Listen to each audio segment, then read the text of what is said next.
Lake Mead.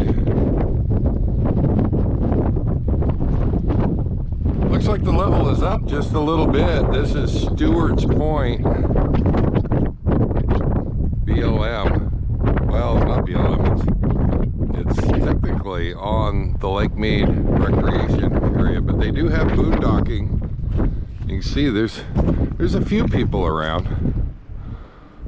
There's a few. But we talked about and have talked about in the past, traveling every day in the coach is like an earthquake happening every day. And I am making some salad. I've got, oh, that's my Chinese chicken salad.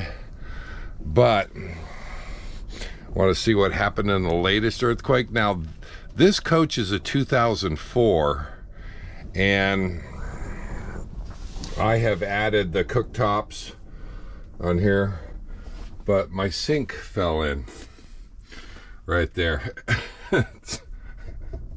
Can't make this up, guys. Traveling is not easy on an RV. It's something that a house doesn't have to deal with on a regular basis. And yeah, I have a dilemma. I believe that I have a way to, I have figured out a way to get this remounted up. I have the stuff coming.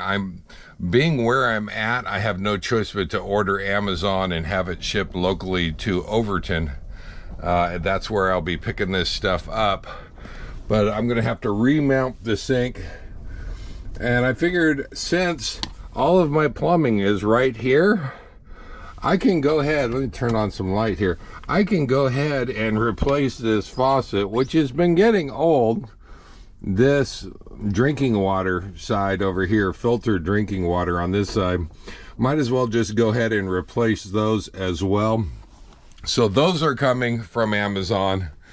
And yeah, it's an earthquake every day traveling down the road. And I was not expecting that little delight when I got here and got set up. I won't say that it was terribly rough in here. It was just normal roads coming in. It was not that rough. So it's not like I hit a bunch of potholes or a bunch of bad dirt road even.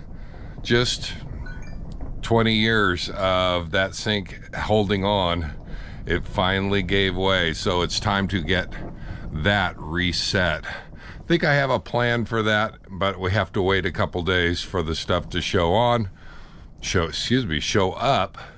and I'll probably go ahead and film that for you as I get that back up and set, because I'm probably not the only one that has had earthquake damage in the coach.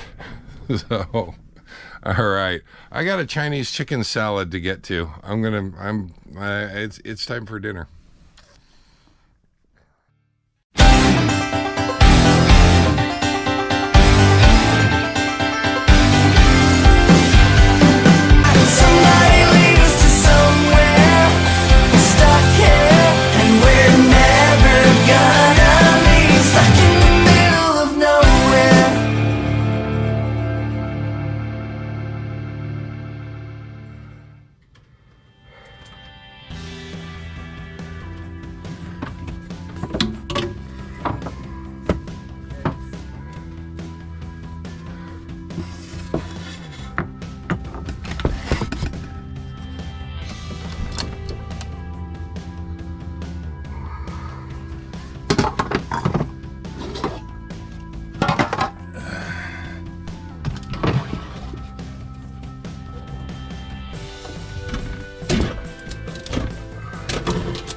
That's pretty far.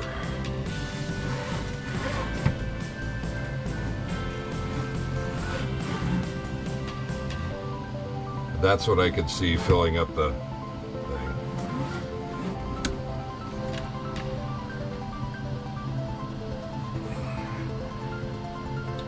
There we go. Oh, yes.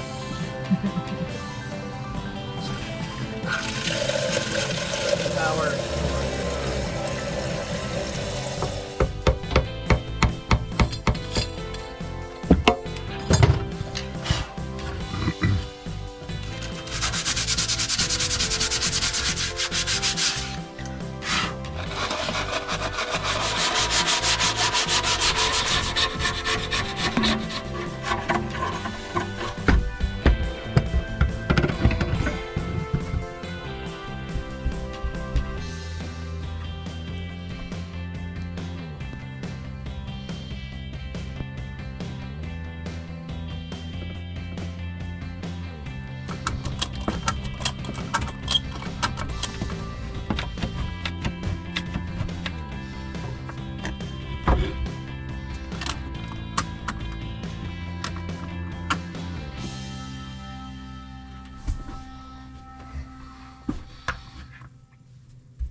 All right, guys.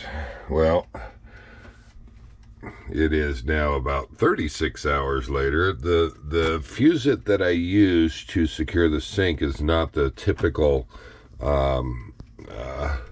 sealant to attach a sink like this. I decided to try this just because it was cheaper. I was going to need a couple $100 worth of adhesive and guns for this one job, and it didn't make sense. I have to clean all of this residue from the sealer off, and I've been doing a little bit by sanding, and I managed to sand down this side. Now, Corian is one of those products that is sandable, and you can actually work with it just like working with wood. And worked out this corner and got this cleaned up. I am dying to get this part all cleaned up so I can start refreshing the sink. You can see the bottom of the sink down here. I can sand that. This is 80 grit sandpaper, and Corian is one of those products that you can resurface if you have knife marks in the top of the counter. Don't worry, I can go over this. And you can see there's a knife mark right there.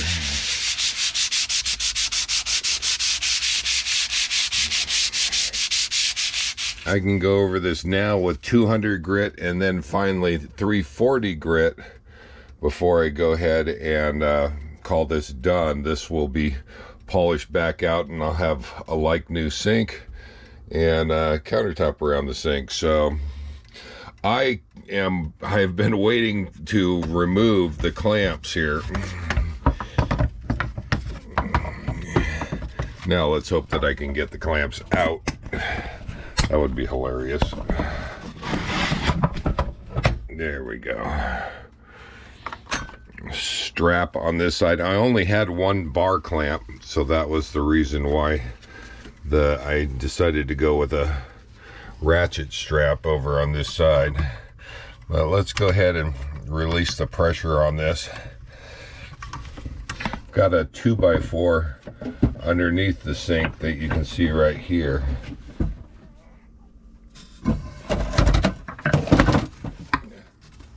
I wouldn't necessarily recommend using another product other than the Corian adhesive, but I can tell you that adhesive technology has come a long way in the last 20 years since this sink was installed. I read a little bit about the Fuse It and people using Fuse It, which is a liquid nails product. I am hoping that I do not regret using it. Now, the only thing that I will say is the Fuse It is gray.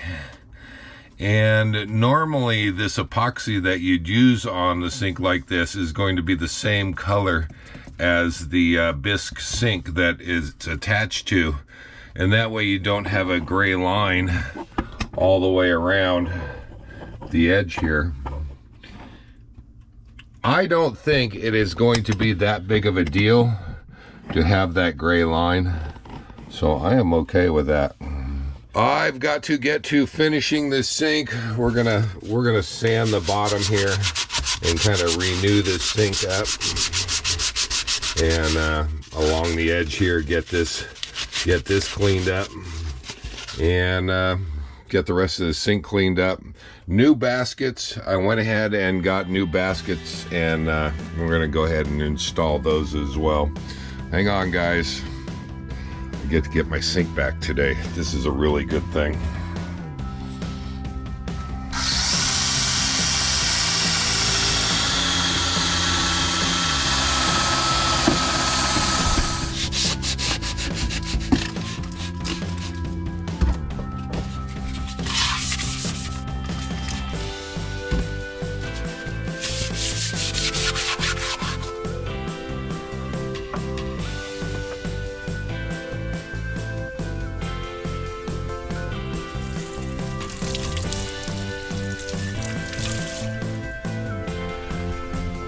That was a job. I probably have about 10 hours into that thing, and I still have a little bit of wet sanding with 400 grit just to kind of polish it up, but I think she looks fantastic.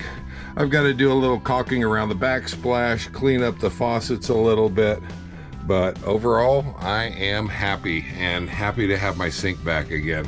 So we'll see you next time. Take care, guys. Felt good to run the water again in my sink.